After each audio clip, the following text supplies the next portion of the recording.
Movements for safer communities are growing and thriving. We are shifting conversations about what safety looks like, building understandings of city budgets, and forcing policymakers to respond to our demands.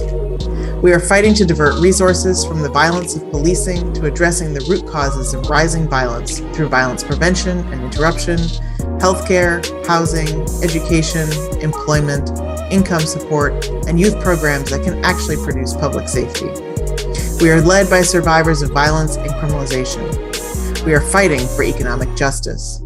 We're linking arms with labor and community to build solidarity and fight for people's budgets.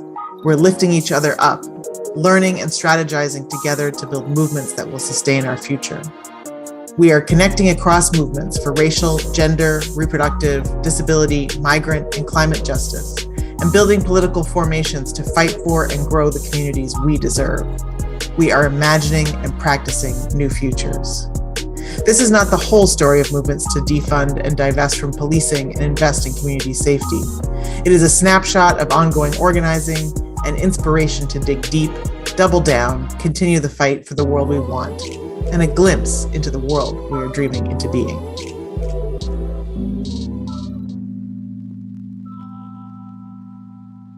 We don't have to live the way that we've been living. We don't have to live in a society where people are locked in cages. We don't have to live in a society where police kill people with impunity. We don't have to live in a society where people are living in poverty or there are children living in food deserts or with food insecurities. We don't have to live this way. We have an opportunity to go out and affect change, not just in St. Louis, not just in Dallas or Chicago or New York, but everywhere across the country. The launch of the Defund OPD campaign was grounded on the theory that police are not only unaccountable when it comes to use of force, they're unaccountable when it comes to their use of our tax dollars. In 2016, at that time, we realized that we really needed to educate the public as to who the police were. And we've done that in collaboration with the Refund Oakland Community Labor Coalition, who over the past several decades have seen their hopes for the city divested from in the interest of investing in law enforcement. In Austin, almost half of the city's budget was going to policing at the time. And we started to dig and realize that it hadn't always been this way. The first thing we did is we passed a resolution in 2015 on Mother's Day, where we said we want more than flowers and cards on Mother's Day. We actually want to redistribute wealth in the city. And since then, each year we kind of built the pressure, and it was always two-pronged. One is this is what we want in terms of communities' basic needs that people need in relation to low-income housing, public health, after-school programs, et cetera. And where we're going to take the money from was from the police. We cannot have an honest conversation about gun violence without acknowledging the structural and systemic violence that fuels interpersonal violence. Poverty is violence, homelessness is violence, job insecurity, food insecurity is violence. A minimum wage that is outpaced by the cost of living is violence. A city budget that pours billions into criminalization and incarceration while cutting billions from life-saving agencies and resources is violence. Our communities have suffered centuries of divestment and have been further destabilized by a global pandemic and government failure to protect its most marginalized communities. Our communities do not need illusions of safety. We don't need to just feel safe. We need to actually be safe. The expansion of policing in our communities have never made us safe. Positioning this as a solution ignores the reality of violence in our communities. And it ignores the fact that the safest communities aren't the ones with the most police, but the ones with the most resources.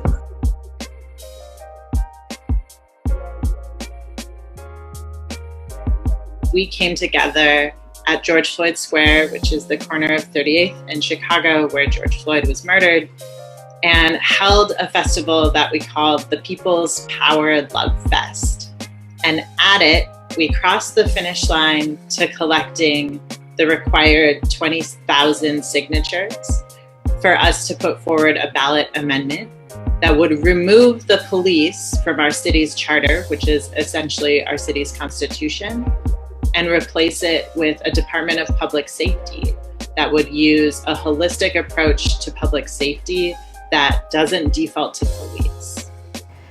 I think that was really instrumental in the conversations that we're having around abolition and around the ways that we are, rethinking public safety, reimagining safety in our communities, and also the ways that we're taking care of each other. And our campaigns have only been successful just because of the way that we've been able to pull people in and galvanize people and really advocate for the safety that we need in Minneapolis. And it's grounding to know that people are, they're understanding the messages that we're putting out and are really shifting on the spectrum of support in our favor.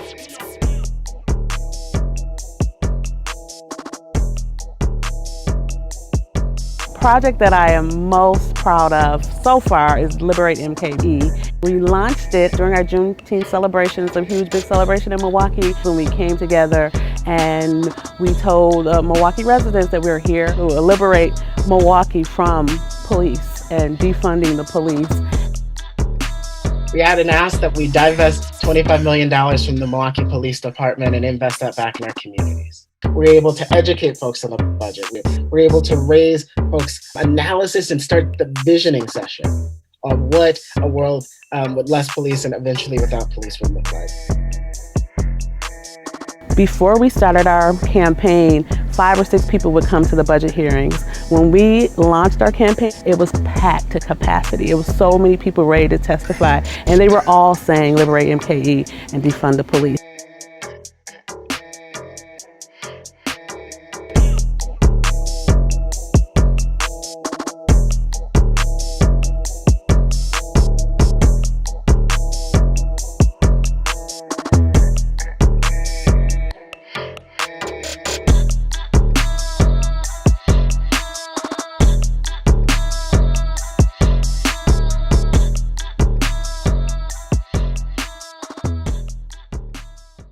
Dion Johnson was a black man who was murdered by police on the same day that George Floyd was murdered. His family, has been targeted for continued violence. His brother imprisoned.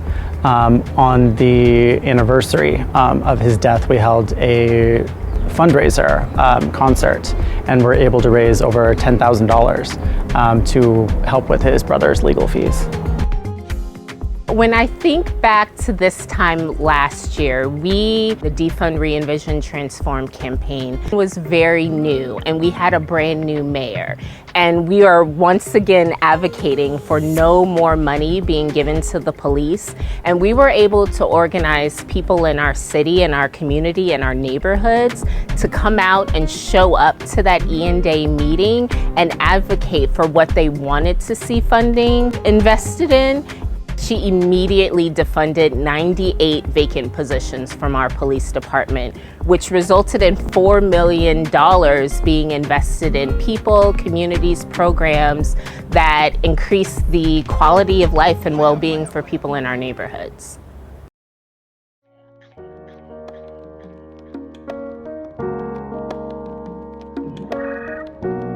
The number one issue was gun violence within the community. It's not like people love the police, they just need their communities to be safe and they don't have an alternative.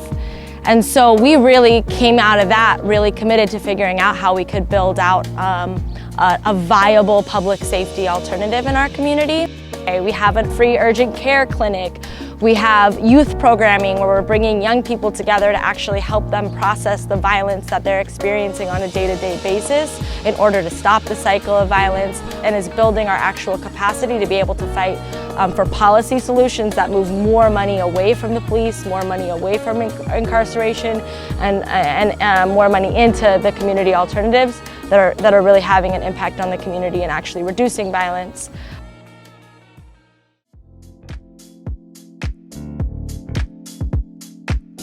que también pudimos desarrollar grupos de escucha donde la comunidad pudo definir para ellos lo que era seguridad. De acuerdo de paz, que es minimizar la violencia, otras iniciativas como la Mesa de Equidad Racial. Hemos tenido hombres reunidos hablando de las necesidades de los hombres negros de Loíza. También hemos podido desarrollar un grupo de mujeres donde podemos trabajar la sanación. Es un paso bien lento, el sistema es así, pero para eso estamos, ¿verdad? Para provocar que ocurran cambios con estas leyes que nosotros estamos trabajando. Hi, my name is Norma. I'm from PAD. You need some help? You need some help?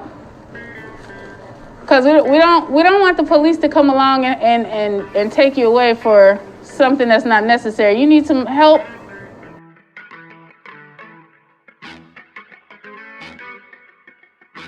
I'm 71. I spent 41 of my years in and out of the system. I actually did 7 prison sentences. I've been arrested maybe 40 times or more, and it was only because I needed a job and programs like Women on the Rise didn't exist. We are able to find out the root cause of why a person is doing what they're doing, which landed us in a position where we can put people in housing. We can actually we have a pipeline to employment. We have a pipeline to education. We educate people. We support and we, train each other into this work.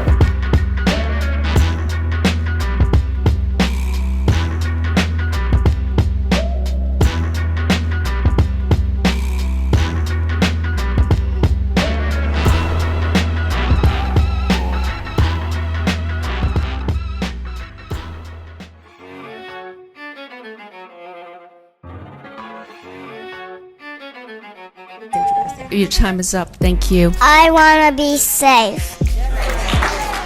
But when we look in these white neighborhoods, we just did an analysis of why is it that we feel safe in these neighborhoods, even though there's not police patrolling. And so we said, well, everybody in the neighborhood has a house to go back to at the end of the night. Folks got they got health care, so if they need to get some therapy or some drug addiction counseling, whatever it might be, they have a place to turn. And even beyond all that, they got decent jobs with living wages too. So if we think about that in the Black community, we don't have none of them things. But out of all the things we can ask the city to do, if we're talking about divestment for police budgets, investing back into the community, they can find an excuse, a way to talk around everything else we ask them to change, except for raising the wages of city employees. There should be no excuse of why people that work for a city can't even afford to live in that city when the city can just, with a stroke of a pen, just the city resolution, change all that right now. When people in a position of power can make decisions that can improve the lives of people in underfunded communities and refuse not to, that is violent. It is on us to fight for these resources.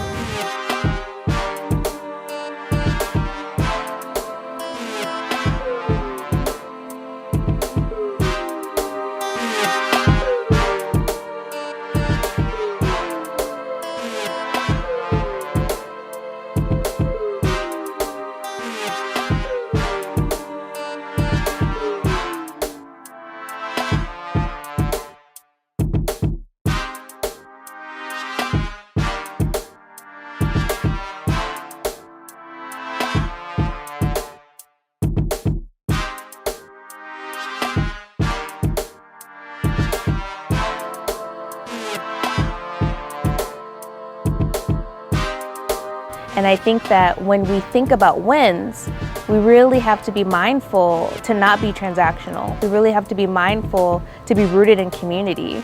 And that part of the wins that we're looking for are gradual changes.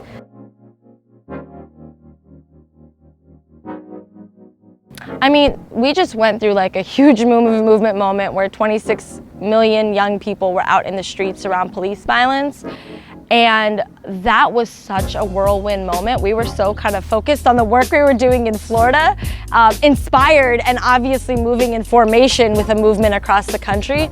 But there wasn't a lot of intentional space to actually be in relationship and say, hey, what are you all learning? What are we learning? Because I think there was just the whirlwind of the moment. So coming out of that, the opportunity to be a part of a cohort, the regular meetings that Interrupting Criminalization has held over the last year to actually be in deep strategy with people, to learn from each other about the movement moment that we were in, I think is going to have a lasting impact on how we think about strategy and our local work.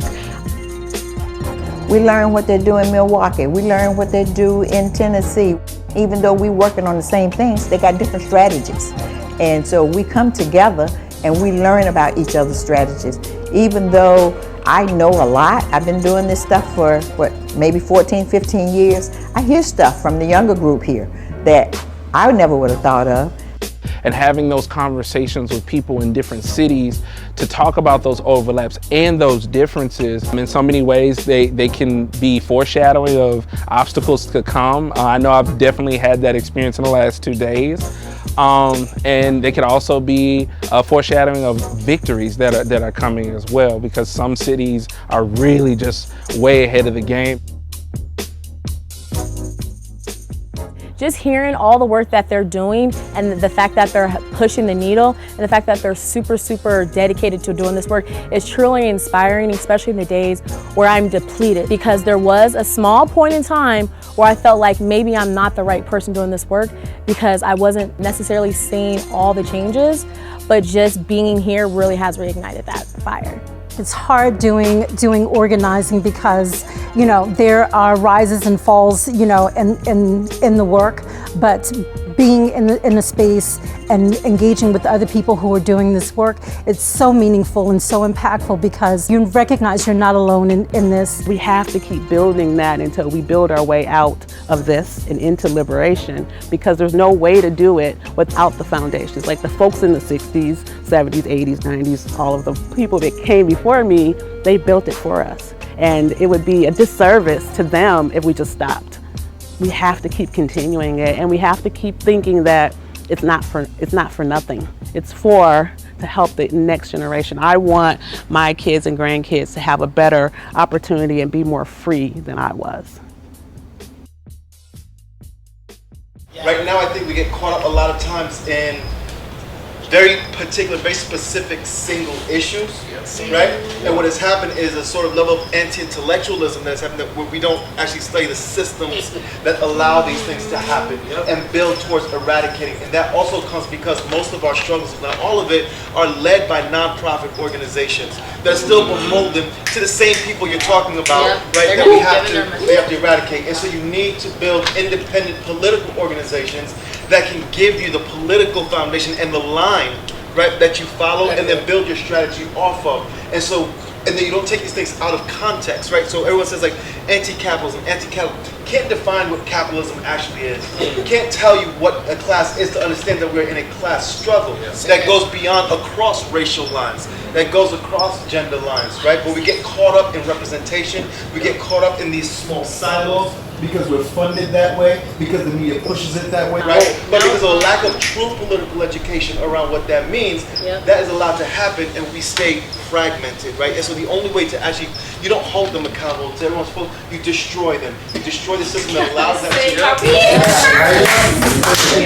to. We went from really a single focus group that had to focus on one thing only because that's all we had the capacity for, which is criminal justice reform. But now we get to look at environmental justice, we get to look at housing justice, we get to look at reproductive justice, we get to look at so many different things because now we have the personnel, we have the people that have these diverse lived experiences and backgrounds that are now part of the organization that allow us to branch out into different things and also show people that all of this stuff intersects anyway, right?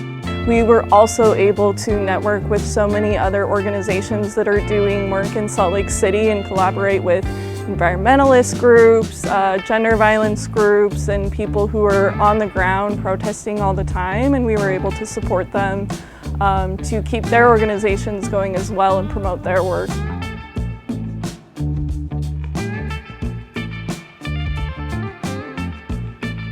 The Solidarity Budget builds on work of the past social movements around divestment from harmful systems and investment in collective care and liberation. A 200-plus cross-movement budget coalition came together in the wake of the summer of 2020 uprisings for Black liberation. What did we win last year? The first ever defund of SPD's budget. About $75 million were moved out of SPD last year. Initial investments were made towards community-based solutions to harm and $30 million towards participatory budgeting.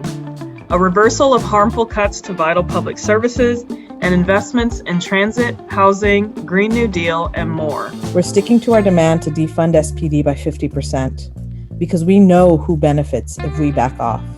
The Seattle Police Department and their budget will. We know who will suffer if we back off. Black, Indigenous, queer and trans communities, disabled people, poor people, our unhoused neighbors, and everyone who is a target of police violence. The Solidarity Budget organizing space is one that is welcoming to all. We all push for all the demands.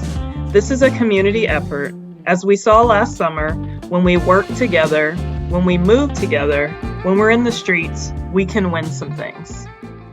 All black, everything, Rhapsody, I did it. Sound to black in the back, I know you feel it. I write like Maya, lead like Harriet. My truth like Ruth Ginsburg, forever carrying. Inspire like Michelle, through our generation, take over and prevail. With private education, we try and excel. Through any situation, you can never fail with the right determination. Do it well, time to tell, just be patient. The truest rule of bell against the war that we're facing.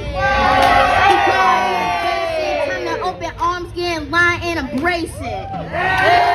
We're able to build a community abolitionist defense hub, a citywide coalition, a revival of our abolitionist movement in DC, and the ability to create new formations. We've been wearing a shirt from a new formation we started last year called Harriet's Wildest Dreams, that marries all the lessons we've had since 2014 when it comes to the movement for Black lives, when it comes to abolition, that can really meet the needs of our community in real time, as well as impacting political change.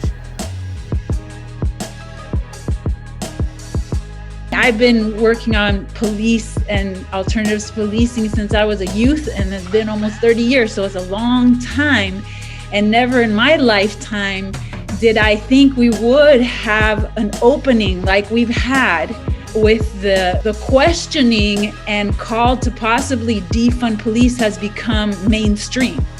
The question is, how do we use that crack in the door and, push the door open? This moment's an invitation. It's a giant invitation for us to invite more people into our work, to have slightly different conversations, to think more long-term about the conversations we need to have to move people. So like a couple of things we did last year, which with the craziness of 2020 wasn't possible, is we offered a couple like leadership development cohorts. And I think we're seeing the impacts of that because those folks are still connected to us. Those folks are now like taking on and like helping lead some different organizing projects we're working on. We always talk about imagination and abolitionist organizing. Like imagination is so key to it. And part of it is like, as organizers, in organizations, we also have to be able to imagine. And to be able to imagine like what are the programs like under ideal conditions we would like to provide.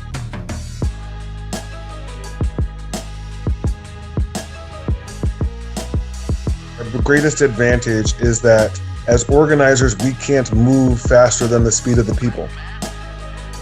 We can't win a war without an army, right? And it's my job and our job collectively to train up an army of organizers that can carry our movement and all of our working class families and individuals with us.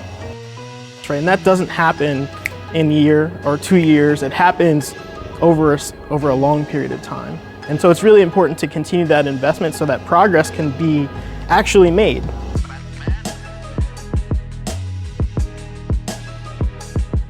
We are an abolitionist organization that represents Black folks who can't vote, don't vote, or don't have any meaningful thing to vote for.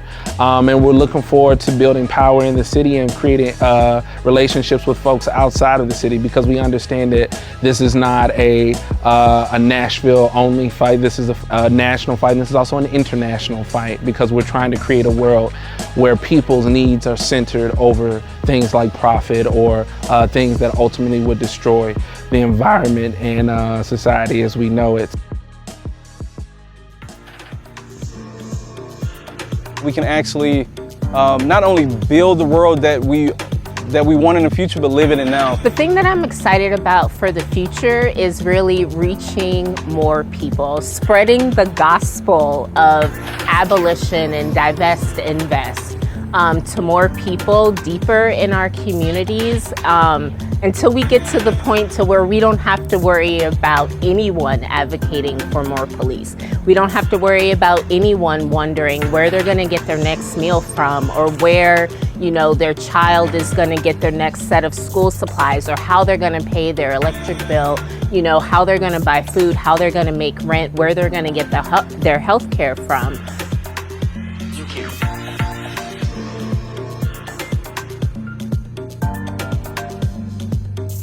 The goal of today is to talk about how me and you are the solution, how we keep each other safe without having to rely on folks with guns. Today, the purpose of this space is to dream beyond, right? And where would we be today if people didn't dare to dream beyond their conditions? Our ancestors did that. Transformation! Transformation! Miracles! Miracles!